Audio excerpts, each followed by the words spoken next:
Você sabia que o sexo tem muita influência no mundo espiritual? Hoje você vai ouvir uma palavra reveladora sobre batalhas espirituais, que acontecem de forma invisível, mas afetam diretamente a nossa vida, e principalmente através do sexo. Fique até o fim, porque Deus pode falar com você de uma maneira única. A gente já falou aqui os programas passados que o demônio ele vai pelo cheiro. É onde ele acha um sangue. Lembra do sangue de Caim? De Abel? O Senhor acha pelo sangue. Certa feita eu entrei num banheiro e quando eu olhei naquele banheiro, tinha um demônio se alimentando de esperma. Eu senti o cheiro e olhei dentro do box, tinha um demônio se alimentando de esperma. E como era uma pessoa que eu já tratava, chamei ele em particular, falei: "Tá acontecendo ainda?" Ele abaixou a cabeça, eu falei: "Por que tá acontecendo ainda? Eu fui no teu banheiro e vi isso e isso." O esperma é pra estar onde? Dentro da esposa. Então, e aí, por que aquele demônio entrou dentro daquela casa? Que o povo acha de brecha, mas eu falo de lugar.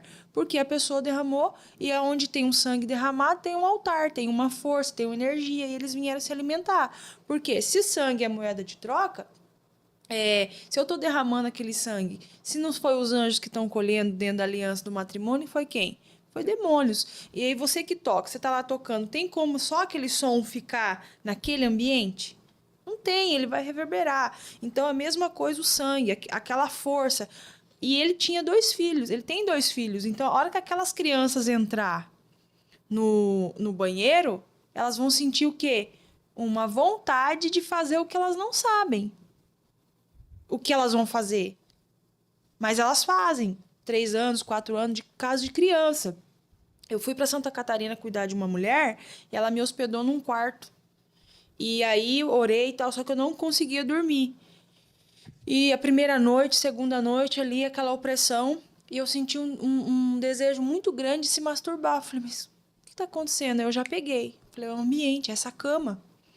No segundo dia, uma tristeza, um desejo de suicídio, que não era meu, não vinha de mim aquilo. Aí quando eu fui perguntar para ela, ela falou: "Minha filha, ela é casada com outra mulher e era o quarto dela aí, e foi aí onde ela tentou várias vezes se suicidar." Então, às vezes não está em você, mas a força do ambiente vai te levar a conduzir a fazer aquilo. Porque lembra quando Elias combatia altares com Baal? Nós precisamos combater altares com altares. Então não é só ali orar. Tem que queimar a cama, tem que levantar outro tipo de frequência e de força naquele lugar. Então é nossa responsabilidade como família, como geração, como casa, saber o que está acontecendo na nossa casa e parar com isso. Então, assim, é gostosinho, dá prazer, dá, mas a responsabilidade por trás disso vai te levar a um temor, e o temor vai te falar: "Não, eu preciso parar." Porque já virou normal, já virou uma iniquidade. Vamos lá. Uma pessoa que costuma, por exemplo, já é rotina, já virou normal pra ele isso aí. O banheiro lá, normal. E só tem um banheiro na casa. E daí os filhos vão lá, tomam banho, a mulher toma banho ali no carro. O que o cara tem que fazer agora que ele sabe? Ele ficou, ou a mulher, né? O adolescente que tá assistindo, que não deveria estar assistindo, aqui é pra 18 anos. Mas se você tá aqui, você tá assistindo, o que tem que fazer agora, sendo que descobriu que esse ambiente se tornou propício pra morada aí de demônios? O que rola? O que tem que fazer? É igual eu falei, combater esse altar com outro altar. Então, se lá ele derramou sangue, primeiro ele tem que pedir perdão a Deus, porque é Deus que vai perdoar ele.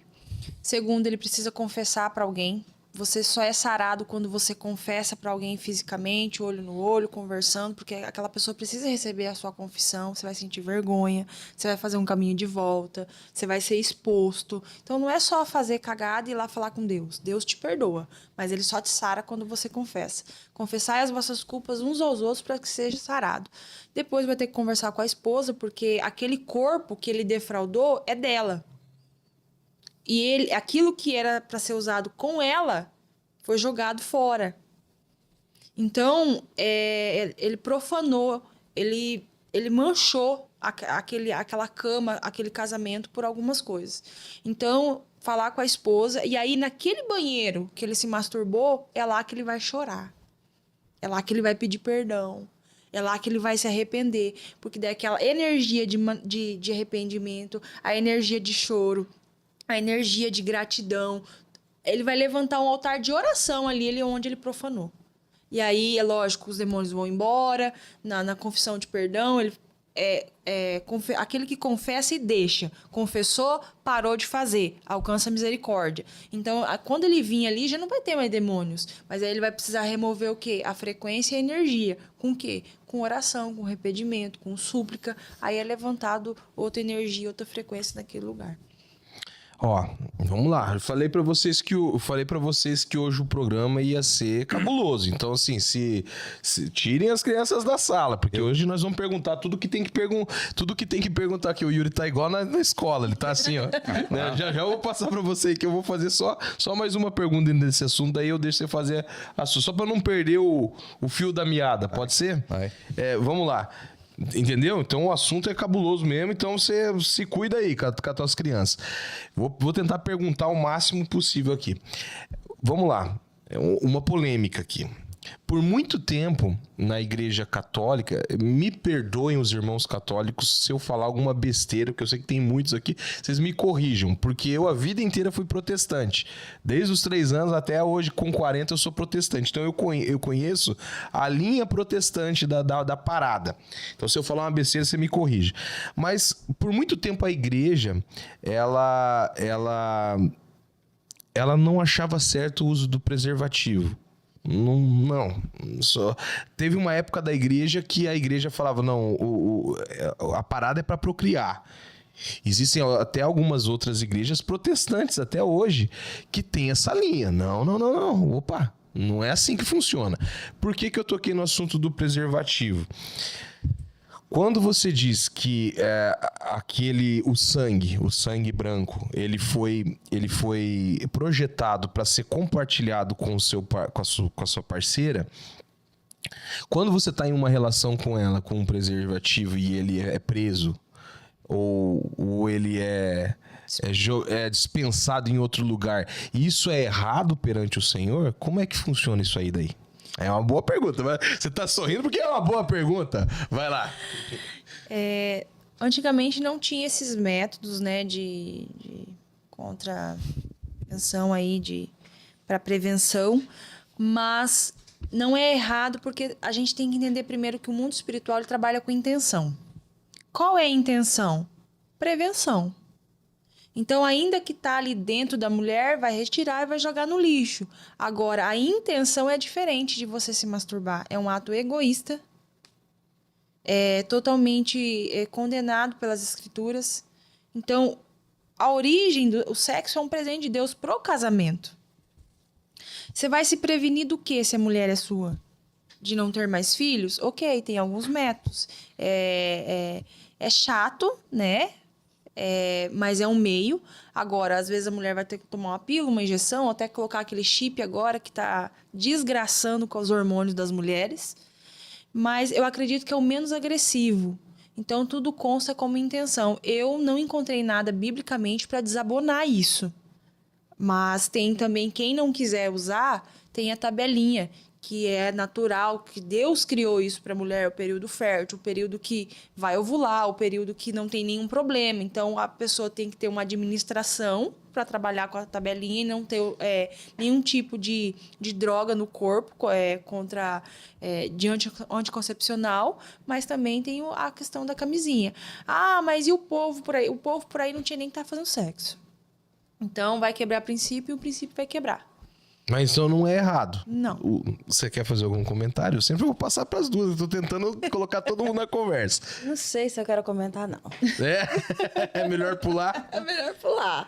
Por quê? Assim, o sexo, ele tem a parte do desfrute, do prazer que o Senhor colocou em nós pontos para isso. Só que o sexo, ele é um culto para quê? Aquilo que Deus nos gerou. Deus nos gerou nele. Então, através do sexo entre o homem e a mulher, é gerado filhos. Então, é algo, é uma bênção, é algo assim extraordinário. Então, para que eu vou usar um preservativo?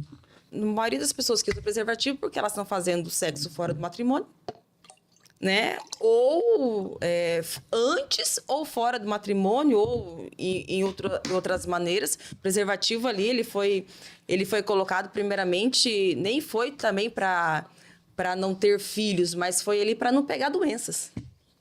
Quando foi colocado o preservativo. A priori foi para isso. Depois que foi usado para não ter filhos. Só que assim, tem outros métodos, mas eu creio que o sexo no matrimônio ele tem que ser sem preservativo. Por quê? Porque quando você vai pegar aquela história lá daqueles filhos de Judá que derramavam sêmen, né? Porque não queriam procriar, porque não queriam dar filho, porque o filho ia ser do irmão que morreu, o Senhor condenava eles. Então, quando eu uso um preservativo com o meu marido, vamos usar um preservativo comigo, primeiro, por quê?